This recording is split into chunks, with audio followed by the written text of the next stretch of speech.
नमस्ते बच्चों। आज हम पढ़ेंगे जाग तुझको दूर जाना। यह महादेवी वर्मा की रचना है। महादेवी वर्मा का जन्म 1907 में फारुखाबाद में हुआ था। इनका झुकाव हमेशा से ही काव्य की ओर था। इनकी प्रसिद्ध रचनाएं हैं निहार, रश्मि, नीरजा, सांध्य गीत, यामा, दीपशिखा, साधिनी, अतीत के चलचित्र, स्मृति की रेखाएं, श्रृंखला की कड़ियाँ इत्यादि। आगे हम शुरू करते हैं जाग तुझको दूर जाना। चिर सजग आंखें उणीदी आज कैसा व्यस्त बाना। चिर सजग का अर्थ है हमेशा जगी हुई आंखें, उणीदी नींद से भरी हुई। व्यस्त बाना का अर्थ है पहनावा। व्यस्त बाना जाग तुझको दूर जाना। महादेवी वर्मा ने इस कविता में सैनिकों को आज़ादी प्राप्त करने हेतु यह कविता रची है। उन्हें महादेवी वर्मा ये प्रेरणा देते हुए जगाना चाहती हैं कि हे सैनिक जाग, तुझे दूर तक जाना है। तू अगर सो जाएगा तो हमें आज़ादी कौन दिलाएगा। इन अंग्रेज़ों को हमें भारत से भगाना है और हमें अपने देश को आज़ाद कराना है। कवित्री कहती हैं, जिसकी आँखों में हमेशा नींद नहीं रहती है, हमेशा जगी रहती हैं, वो आँखें आज इतनी नींद से भरी हुई क्यों हैं। आज कैसा व्यस्त बाना, आज तुम्हारा पहनावा इतना बिखरा हुआ क्यों है। हे सैनिक जागो, तुम्हें बहुत दूर तक जाना है। यदि तुम अभी से ही थक जाओगे तो आगे का संघर्ष कैसे कर सकोगे। अचल हिमगिरी के हृदय में आज चाहे कंप होले। अचल अर्थात जो हिल नहीं सकता। कवित्री कहती हैं, जिस हिमालय के हृदय में आज चाहे कंपन हो जाए या प्रलय के आंसुओं में मौन अलसित व्योम रोले। मौन अलसित व्योम अर्थात चुपचाप रहने वाला आलस से भरा हुआ आकाश। जो हिमालय कभी भी हिल नहीं सकता, आज चाहे उसके हृदय में कंपन हो जाए, या जो आसमान जो हमेशा चुपचाप सब कुछ देखता रहता है अपनी अलसाई आँखों से, आज चाहे उसमें प्रलय आ जाए, उनके आंसुओं से बाढ़ आ जाए। आज भी आलोक को डोले तिमिर की घोर छाया, या फिर सूरज के रोशनी को अंधेरे की घोर छाया ने घेर लिया हो, चारों तरफ अंधकार छा जाए। आज या विद्युत शिखाओं में निठुर तूफान बोले, या आसमान में विद्युत शिखाएं अर्थात बिजली की कड़कड़ाहट। चाहे आज बिजली तेज चमके और अपनी गड़गड़ाहट से भयभीत करे, पर तुझे है नाश पथ पर चिन्ह अपने छोड़ जाना। लेकिन तुझे चाहे कितना ही विनाश क्यों न हो जाए, तुझे अपने पद चिन्ह वहाँ छोड़ जाना है। अपने पद चिन्हों को वहाँ पर छोड़ जाने का अर्थात है अपनी विजय पताका लहरानी है। अर्थात कवित्री कहना चाहती हैं। इन पूरी पंक्तियों का अर्थ हम फिर से सुनते हैं। अचल हिमगिरी अर्थात वह हिमालय जो हिल नहीं सकता, आज चाहे उसमें कंपन हो जाए, या आलसी आसमान प्रलय लाने के लिए तेज बारिश कर दे, चाहे पूरा आकाश अंधेरे की ओर बादल में बदल कर सारी रोशनी को पी जाए, या बिजली गरज कर न रुकने वाला तूफान ले आए, पर तुमको अपने पथ पर आगे बढ़ते रहना है और अपने चिन्ह अर्थात विजय पताका को लगा कर ही आना है। हे सैनिक, आज प्रकृति चाहे कितने भी कहर ढाए, किंतु न रुकते हुए आगे बढ़ते जाना है।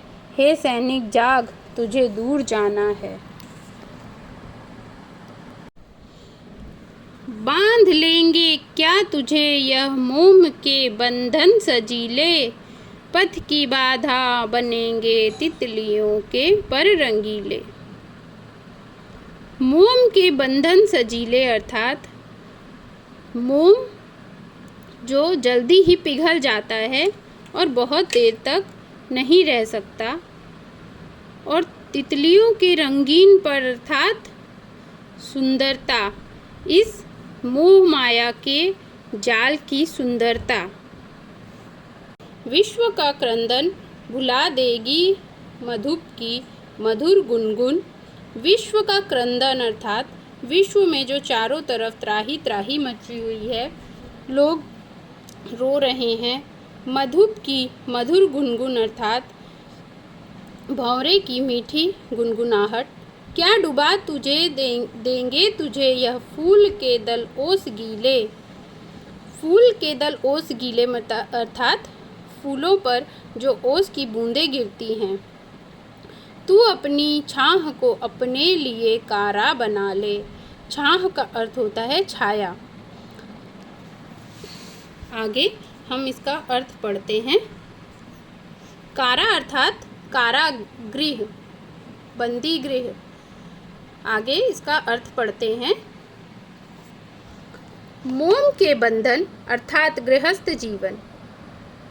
कवित्री कहती हैं, क्या तुम्हें गृहस्थ जीवन बांध लेगा या फिर तितलियों के रंगीले पर अर्थात मोह माया के बंधन में तुम फंस जाओगे।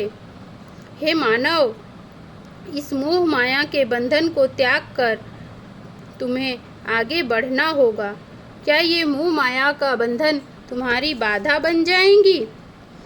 इस मोह माया और प्रेम के बंधन में पड़कर संसार में होने वाले क्रंदन अर्थात पाप को भुला दोगे।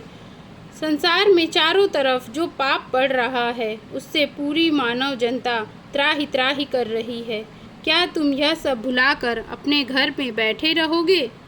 जिस प्रकार फूलों के दल ओस से भीगे हुए बहुत ही सुंदर लगते हैं और भौरों की गुनगुनाहट हमारा ध्यान अपनी ओर खींचती है, उसी तरह यह मोह माया और भोग विलास का बंधन है। यह हमें अपनी ओर आकर्षित करता है, किंतु हमें इससे आकर्षित नहीं होना है और अपने देश के प्रति प्रेम और त्याग और समर्पण को प्रस्तुत करना है।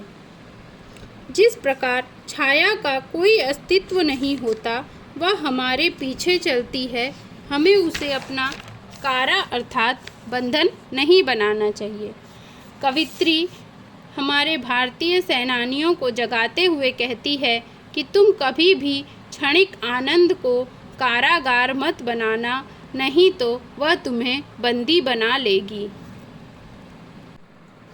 वज्र का उर एक छोटे अश्रुकण में धो गलाया। वज्र का अर्थात है कठोर, अश्रुकण अर्थात आंसू। दे किसे जीवन सुधा दो घूंट मदिरा मांग लाया। जीवन सुधा अर्थात अमृत, मदिरा का अर्थात शराब। सो गई आंधी मलय की बात का उपधान ले क्या। आंधी अर्थात आंधी तूफान। विश्व का अभिशाप क्या चिर नींद बनकर पास आया। विश्व का श्राप चिर नींद अर्थात आलस्य। अमरता सुत चाहता क्यों मृत्यु को उर में बसाना। अमरता का अर्थ होता है अमर हो जाना। सुत अर्थात बेटा, मृत्यु अर्थात मौत, उर अर्थात हृदय। पंक्तियों का अर्थ है, वज्र का उर एक छोटे अश्रुगण में धो गलाया। दे किसे जीवन सुधा दो घूंट मदिरा मांग लाया। वज्र कठोर होता है, तुम्हें भी वज्र की भांति कठोर बनना है, ताकि छोटे से अश्रुकण अर्थात आंसू तुम्हें रोक न सकें। जीवन सुधा अर्थात अमृत, हे मानव, तुम्हें ही अमृत रूपी आज़ादी प्राप्त करानी है और मदिरा रूपी आकर्षण के मोह माया से दूर हट रहना है। सो गई आंधी मलय की बात का उपधान ले क्या, विश्व का अभिशाप क्या चिरनींद बनकर पास आया। हमारे भीतर जो आनंद, उत्सव और उमंग है वही हमें आज़ादी के लक्ष्य के प्रति जागृत करता है। किंतु यह आंधी क्या तुम्हारे भीतर शांत हो गई है? अगर यह आंधी तुम्हारे भीतर शांत हो गई तो यह पूरे संसार के लिए अभिशाप बन जाएगी। आलस्य ही पूरी दुनिया के लिए श्राप है। आज तुम अगर इससे सम्मोहित हो गए तो कभी भी नहीं जाग पाओगे। अमरता सुत चाहता क्यों मृत्यु को उर में बसाना, जाग तुझको दूर जाना। आत्मा अमर है, फिर भी तुम्हें मृत्यु का डर क्यों अपने हृदय में बसाना चाहते हो। तुम अपने मन से मृत्यु का डर निकाल दो और अपने देश के लिए अमर हो जाने के लिए हमेशा प्रस्तुत रहो। हे सैनिक, जाग जाओ, तुम्हें दूर जाना है। कह न ठंडी सांस में अब भूल जलती वह कहानी, आग हो उर्मे हृदय उर्मे तभी दृग में सजेगा आज पानी। उर अर्थात हृदय, दृग अर्थात आँखें। हार ही तेरी बनेगी मानिनी जय की पताखा। मानिनी जय की पताखा अर्थात विजय का झंडा, हमारा तिरंगा। राख क्षणिक पतंग की है अमर दीपक की निशानी।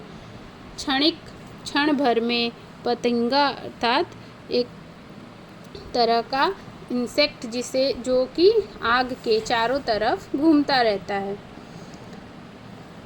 है तुझे अंगार शैया पर मृदुल कलियां बिछाना। अंगार शैया मतलब आग का बिस्तर, वहाँ तुम्हें मृदुल कलियां बिछानी हैं अर्थात अपने आज़ादी की पताका को लहराना है। अर्थ है, कवित्री भारतीय सैनिकों को कहती हैं कि देश को आज़ादी के लिए हमें जोश और उत्साह की ज़रूरत है। अपनी असफलताओं की ठंडी आस में तुम जलते हुए संघर्ष की कहानी को मत भूलो। आग हो उर्मे तभी दृग में सजेगा पानी। आज पानी, अगर तुम्हारे हृदय में आग होगी तो ही आँखों में वो विजय के आंसू अच्छे दिखेंगे। हार ही तेरी बनेगी मानिनी जय की पताका। अपनी असफलताओं की ठंडी सांस में तुम जलते हुए संघर्ष की कहानी को मत भूलो। जब हृदय में वह संघर्ष की आग जागृत होगी तभी तुम्हारे आँख में पानी की बूंदें अच्छी दिखेगी। सैनिकों को कवित्री यह विश्वास दिलाते हुए कहती है कि तुम अगर मृत्यु को प्राप्त हो भी गए तो तुम्हारा संघर्ष देश को हमेशा याद रहेगा और तुम्हारा संघर्ष देश को जिताने में काम आएगा। यानी जीवन से हार कर भी तुम विजय की पताका लहरा दोगे। राख क्षणिक पतंग की है अमर दीपक की निशानी, है तुझे अंगार शैया पर मृदुल कलियां बिछाना। जीवन से हार कर भी तुम्हें विजय पताका लहरानी होगी। जिस प्रकार पतंगा एक दीपक की रोशनी के चारों तरफ घूमता है और फिर उसी दीपक में जलकर राख हो जाता है, उसी प्रकार तुम्हें भी अंगारों की शैया अर्थात दुश्मनों को मार कर मृदुल कलियां अर्थात विजय पताका लहरानी है। और हे सैनिक, तुम्हें जागो, तुम्हें दूर जाना है। इन पूरी पंक्तियों में कवित्री ने सैनिकों को जगाते हुए यह कहा है कि तुम्हें हमारे देश की आज़ादी के लिए लड़ना है और कुछ कर दिखाना है ताकि इन अंग्रेज़ों से हमें मुक्ति मिल सके और हमारे देश की विजय पताका हम बड़े ही आनंद उत्सव से लहरा सकें। इसीलिए कवित्री उन्हें जगाती है और कहती है, हे सैनिक, तुम जाग जाओ, तुम्हें तो अभी दूर तक जाना है, अपना आलस्य को छोड़ दो। बच्चों, आगे मैं इनके भावार्थ आपको फ़ोटो खींचकर मैंने डाले हैं, आप उससे भी पढ़ सकते हैं।